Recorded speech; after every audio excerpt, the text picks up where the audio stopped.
5 weeks old, not 5 years old, 5 weeks old. We have 5,000 contractors on board. We're in 60 countries already. So what it is, it's an Enterprise Ireland-backed new startup company. So what it essentially is that we have a dedicated platform for IT contractors globally who are looking to work with companies directly.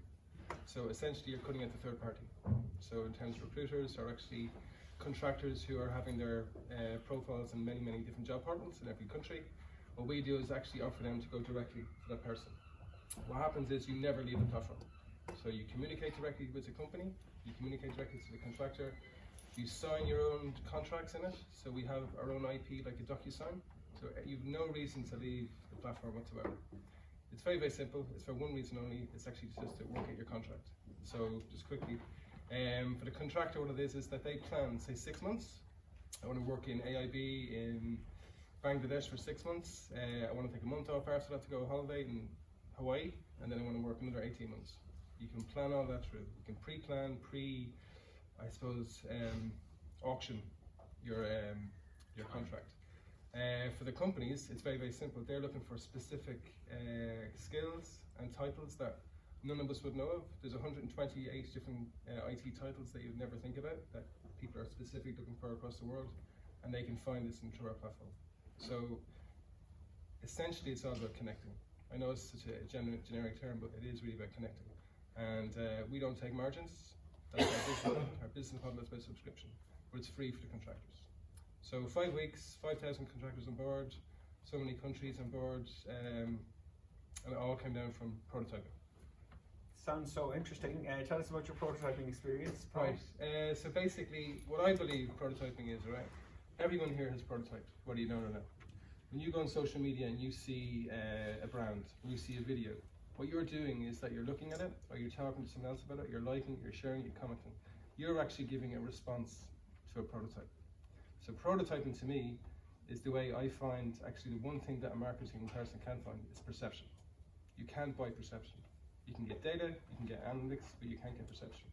So we built a whole prototype based around many different ways. First thing, sketch, always sketch. So we have a small team of designers and a small team of developers, and we sketch everything out, everything, right down. Then what we do is that we have 2 groups. One is 100 people on Quora. Does anybody use Quora online?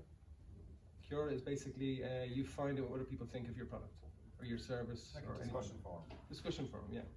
So basically we have another 100 people who are based around the world, and they are consumers, and we give them our idea and they give us feedback. Right? It's very simple. There's no cost involved. It's about education and sharing. So we give them our prototypes, our sketches first. They come back and say you should change that. I'll go as far as this, if you don't mind me. This logo here.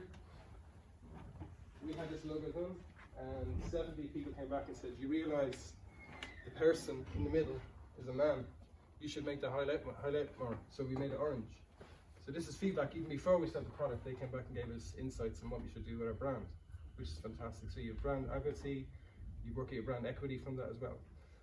But the big thing is when we did the actual sketches, we use a thing called Envision. I don't know if people are aware of it. Envision, it's from Adobe.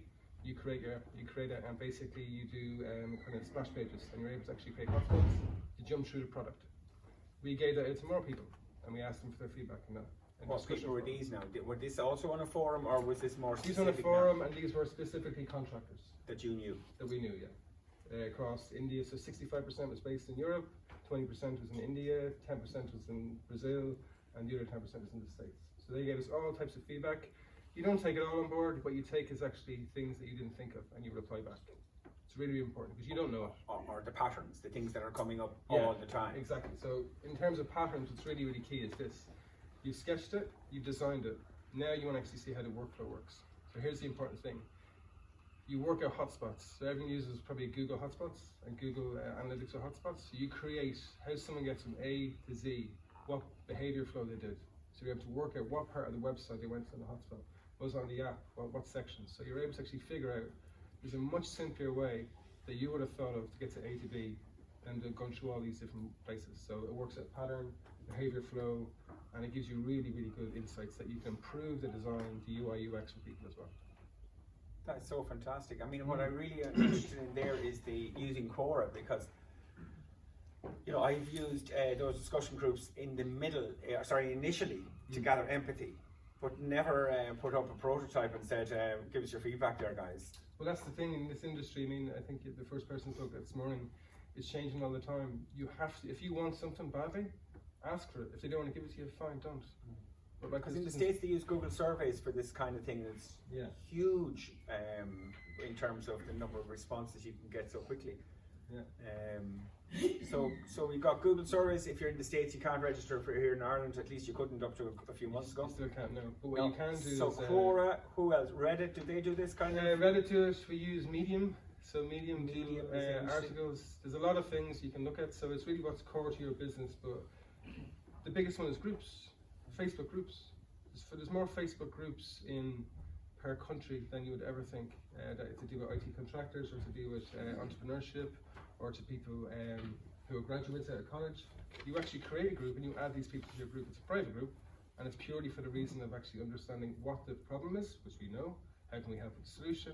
Can you give some feedback? And you make them be part of what you're trying to give them.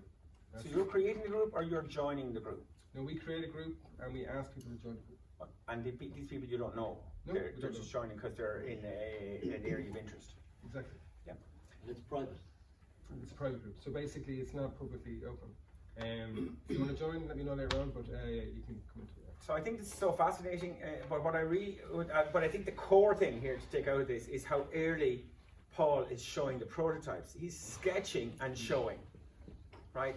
A lot of us would want to go to wireframes and we'd want to go to maybe even more advanced and actually just have nearly fully functioning prototypes before we'd want to share it, because we don't want anybody to tell us that our baby is ugly, right? So you know, we want it fully formed almost. Yeah. Whereas you're confident enough in getting feedback. I am, yeah, because I've done this before. So I've worked in startup worlds before, many years ago. I've worked for corporate companies, so I know how important R&D is. It's really, really critical. So we put 10% of our kind of overall budget towards R&D, but we're prototyping every single day. Like I was prototyping down there, looking at people's reaction to certain things. That's prototype, because you don't know about that. So it's, again, it goes back to perception.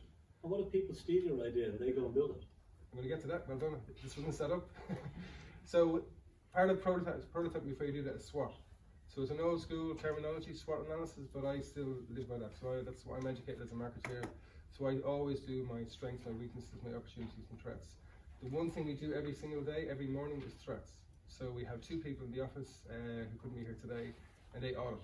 They audit our industry. They audit new threats to the environment. They audit our name. They audit our brand. They audit negative variations of our name. So Techfynder with a Y, it's purposely with a Y. It could be Techfynder with an I. And we find out what people are talking about. So this is considerable amounts of the research we do every day. That's so amazing. Yeah. So then when you actually moved out of that phase and you start building the product, right? So are you building it traditional waterfall, or what way are you kind of, are you building something to get out and test, build it again to get out and test without knowing exactly what you're going to build after the test?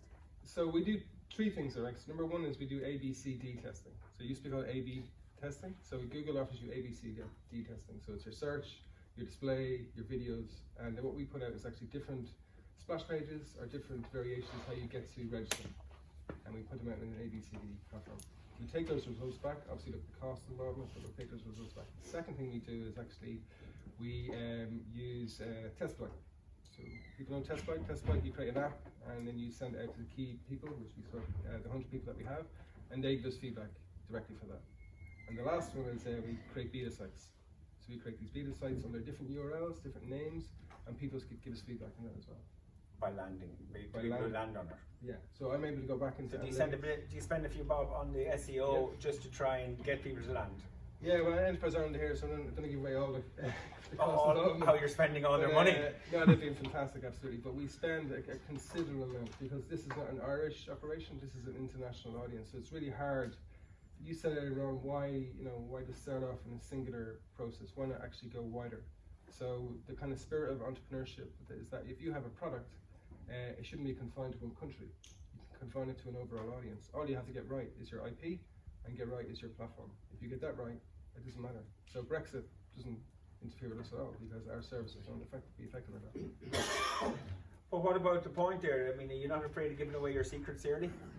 No, because sorry, the very first thing I did when I joined is that I trademarked. We went for European trademarks. That's the thing you should do. Never go for an Irish trademark. Always go for a European one. But that's only protecting your name, not their amazing idea. But it actually protected the service as well. So I can't go into details of that. So what you do is you analyze your audience, you analyze the industry. Everything is going to be LinkedIn, it's going to be Indeed, Irish Jobs. It wasn't. It's smaller companies like that. So what you do is you stick to your proposition. LinkedIn used to be about jobs, then it's about content. Then it's owned by Microsoft. Irish Jobs is a different proposition to us. Indeed is all pay-per-click. Ours is a direct, one-to-one communication, and it's usually not out there. And you trademarked that? You trademarked that? We've trademarked that, yeah. Not at all. Thanks. So look, I think it's. I had a quick conversation with Paul getting ready for this. I think it's an amazing story of prototyping, but again, what are you getting out of it is what you need to think about. And for me, it's the early showing of your ideas. Yeah. My own answer to the question around people stealing your ideas is, look, the only reason you'd steal the idea is if it's a great idea, and if it's a great idea, you'll still get there first. And the cost of not showing it to people is so excessive that you just, given the choice, you just get out there and show it. Yeah. So the rule is actually from a movie, is you go be first, you be smart, or you buy another company. So we went first. So we actually know the competitor space. We have third-party companies who are actually interested in actually getting involved with us already, because they know it's going to be a threat to their market, which is a good sign. And In 5 weeks, yeah. I mean, you wouldn't mind if somebody did come knocking on your door to buy it then sometime in the future. Oh yeah, but the price is way too high for them at the moment. Guys, can you put your hands together for Paul, please?